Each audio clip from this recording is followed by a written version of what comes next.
Les 3 prochaines années sont décisives pour le secteur routier guinéen. Tous les financements liés à ce domaine se retrouvent désormais dans un seul document. Il est baptisé « Cadre de dépenses à moyen terme 2020-2022 ». Cela est parti pas d'un constat d'une problématique, mais plutôt d'une réforme.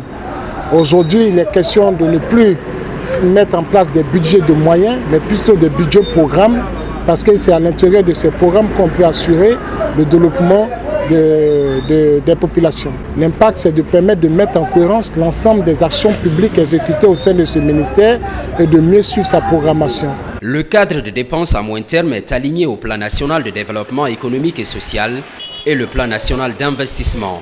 Sa mise en œuvre demande l'implication du personnel des transports et des travaux publics. Mais le Bureau stratégique de développement occupe une place importante. Le principe semble bien compris par les différents acteurs.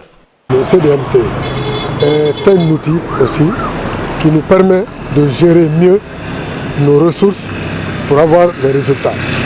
Et avant, on était confronté à des difficultés de gestion.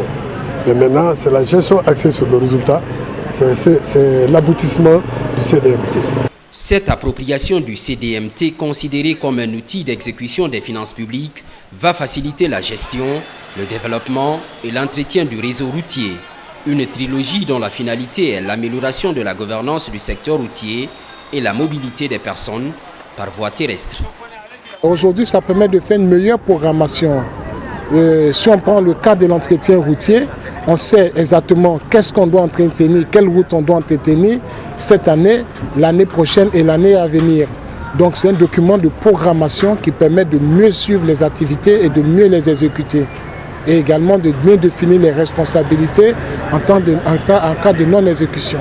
Le cadre de dépenses à moyen terme 2020-2022 conduira à la réhabilitation de plus de 1500 km de routes et le rajout de plus de 2500 km de routes, ainsi que la réalisation de 14 ponts sur le patrimoine routier. Le tout pour 19 372 milliards de francs guinéens. Et chaque année, cette manne financière sera actualisée pour la bonne exécution des infrastructures routières.